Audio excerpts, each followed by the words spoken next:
Morning.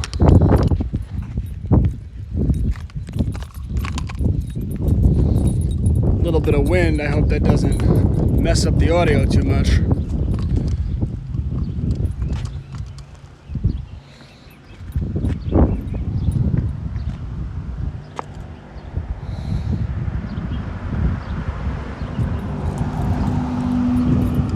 Hey guys, how you doing?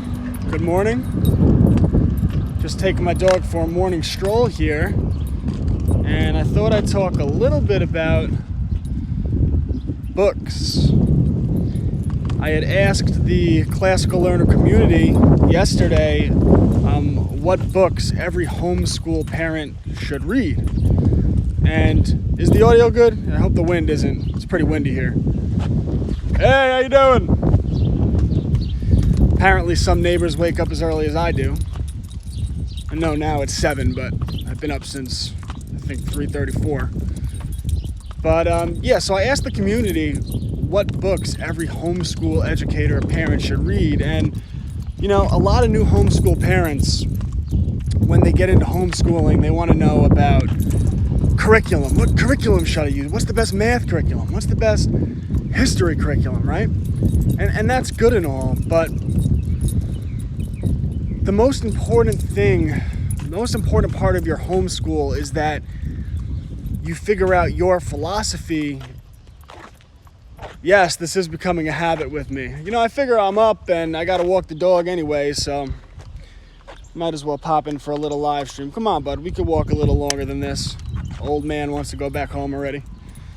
But yeah, when you start a homeschool, you gotta figure out your style and what you want to do. And you know, obviously that comes with experience, right? So the first thing you're gonna do is you're gonna get this curriculum, you're gonna get that curriculum, and then you're gonna realize that you don't want to structure your homeschool like a public school. I mean, the whole point of it is to get away from that. And eventually you become more like me, who, I mean, I'm like the education guy, right? So I don't care, but like unschooling is where it is at.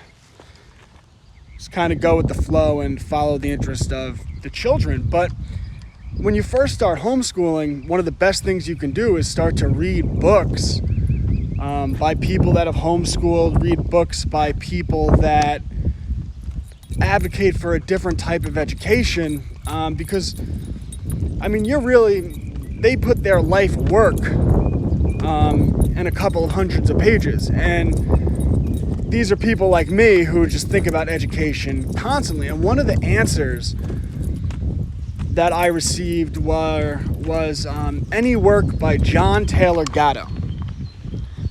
And I really appreciate that.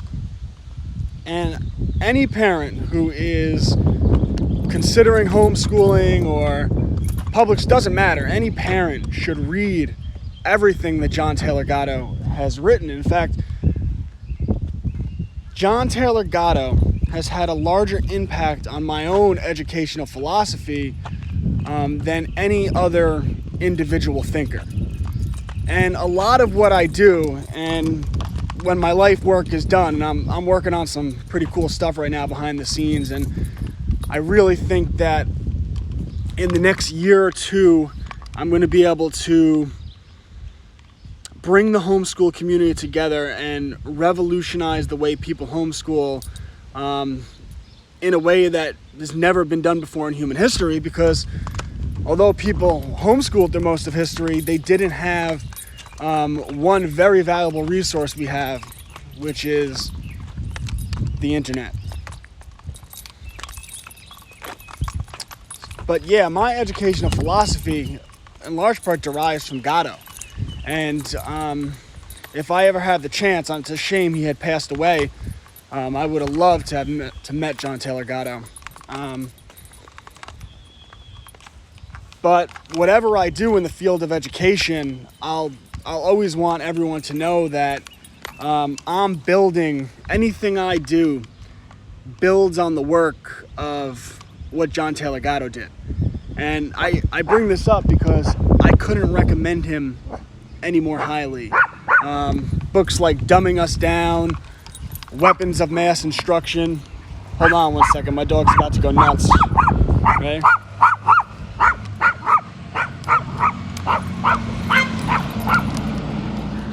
all of the truck drivers and the bus drivers laugh every time they go past Buddy, because he's just, he does not like trucks and buses. But, yeah, so Gatto, he was a teacher in the inner city in New York.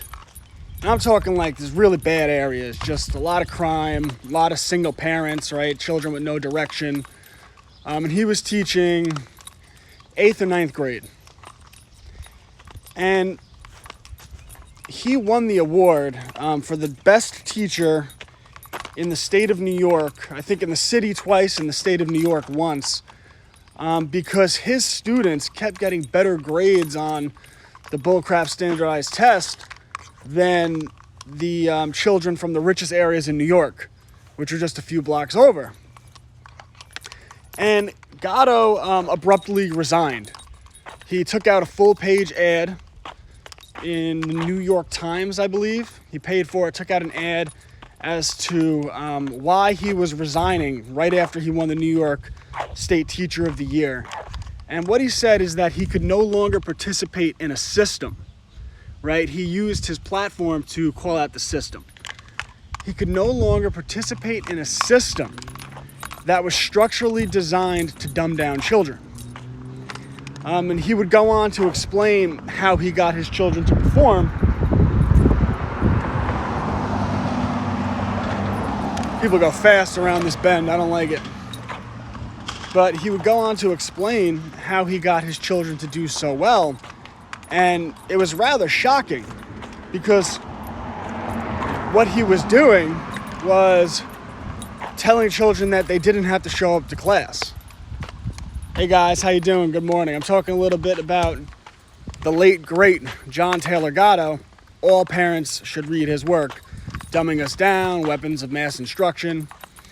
So Gatto was winning all these awards to be Teacher of the Year. He abruptly resigns. He takes out a full-page ad, and he says, I can't be a part of this system that is structurally designed to dumb down children. And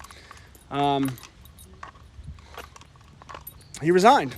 So he goes on to write his books, and he spent the rest of his life destroying the public education system and advocating for homeschooling and helping parents with that, and hopefully I could follow in his footsteps.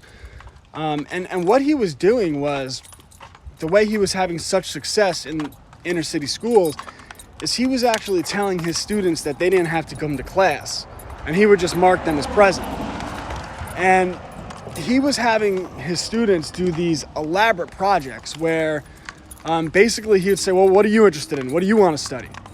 And they would tell him, like one example is, there was a student that was obsessed with swimming in pools. So he had this 8th or 9th grader do this project in which she created some type of map, a map with all the dimensions, all the features of every pool in like the New York City area. And I don't know exactly what they did, but basically he pointed her in the right direction, said, you know, you could contact people that run this organization and whatnot. And her work wound up being so good that she wound up making like, they paid her like $35,000, $40,000 for the work she did. This is the 8th or 9th grader. And he had tons of stories like this of students where he would find out what they were interested in and he would just let them do it. And when you see that, it's such a powerful lesson as a parent educator. And it's really, like I said, where my philosophy derives from. And right now, when I do consultations with parents, that's what I do. I help them follow the interest of their children, use that interest to, you want to go that way, bud? Use that interest to develop real world experience, business experience, develop a mindset of abundance, right? You want your children to have a mindset, Salt and Stone, good morning. You want your children to have a mindset of abundance. One of the things I do with my boy, and I always get looks from people like we'll be hanging out and we'll see a guy cutting the grass or whatever, lawn mowing company, and I'm like, I'll go right up to him and say, look at this guy. I say, this guy just bought some equipment and knocked on some doors, and now people pay him money to cut their grass. Look how successful this guy is, right? And I do that with everything with my son, because what you want to show your children is that there are opportunities everywhere around them, right? You see so many adults with that pessimistic mindset, like, oh, what can I do? I have no skills. I can't do anything. Well, for children, you want to follow their interests, and you want to show them all of the different opportunities that are available to them. And you can do that driving in the car and driving past businesses. You can do that in all your daily interactions, everywhere you go.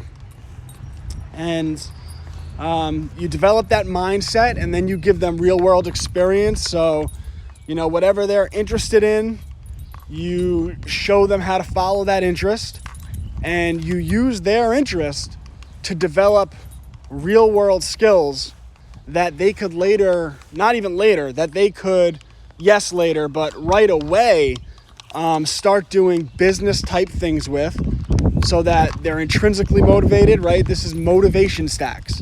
You have their intrinsic motivation. They are motivated by whatever they're motivated by, and then you're going to pair it with extrinsic motivation, right? Like just as a simple example, you got a girl that loves to do art.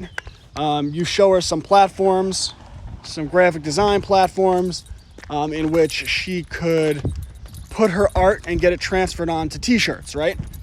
And in today's world, she could do that without the equipment, right? There are companies in which she would basically pay them a percentage of her profits, right? And she could have her t-shirts put right onto clothing, and then you show her how to do the marketing, and she starts to sell her t-shirts, and now she's getting real world business experience. She's making money.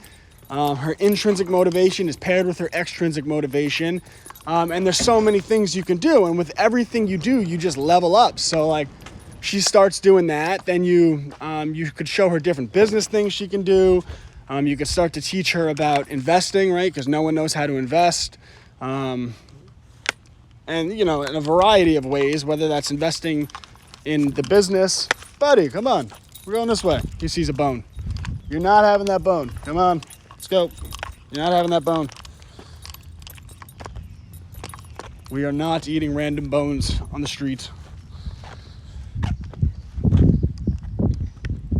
So, all of this stuff, it's kind of second nature to me because I've been doing the education stuff for so long. But reading people like John Taylor Gatto and the list of books that I'm going to the list of books that I'm going to post in a little bit on my page today is probably the best thing you can do as a parent when you start homeschooling, right? So rather than focusing on what curriculum I need for my child, in a way, it's better to focus on what curriculum do I need for myself. Come on, bud. Where do you want to go? Come on, I got to get back soon. This guy loves to walk now. He didn't want to walk at first. You're not eating bones.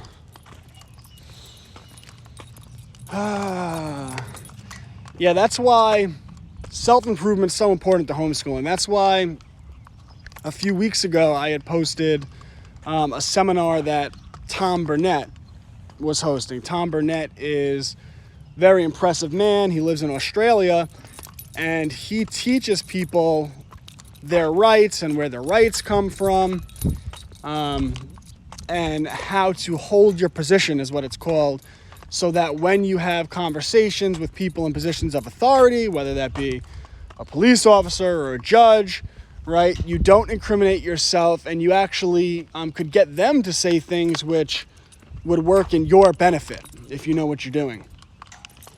And Tom Burnett, you should all go follow his page. His YouTube was just scrubbed.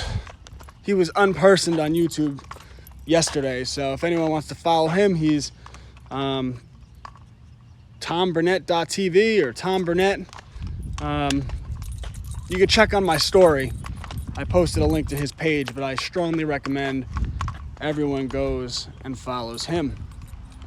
So, all right, guys, this has been fun. I'm going to post the list of books that you all recommended, so you could all start your reading on your journeys as homeschool parents. And by the way, it is very good to have your children see you read, right? It's very underrated. What do your children see you do? Do they see you watch TV? Do they see you on the phone? I struggle with that. My son sees me on the phone all the time. I'm trying to work on it. But do they see you on the phone? Do they see you reading books? Right? Because if they see you reading books, then the habit of reading books is natural to them. They go, oh, well, this is what people do. People read books. All right, guys. It has been fun, and I will see you when I'm looking at you. Oh, I might do a stream later. I was going to do... My second post today is really going to piss off the feminist crowd, which really makes me happy. But, I mean, I make the post, right? The post yesterday about, right, like you could spend your early years getting drunk. You could party with your friends until you're 30, and then you end up alone in a nursing home.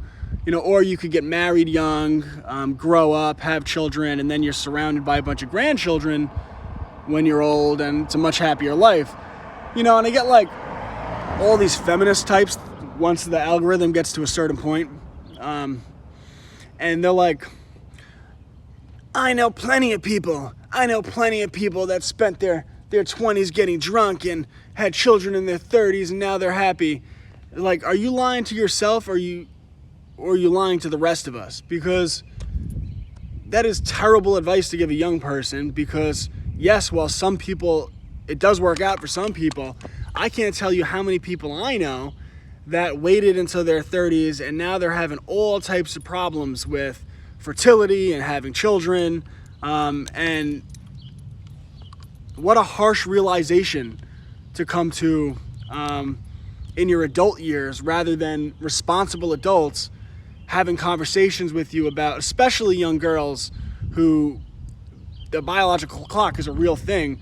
You at the very least want to make them aware that if you do wait until your 30s, if you are on birth control for 15 years, and you spend your 20s getting drunk, well, then there's a good chance that you're going to have fertility problems when you decide to have children. So, all right, guys, hey, Martin, I'll talk more about this a little later, and we'll see how many people I piss off. All right, bye.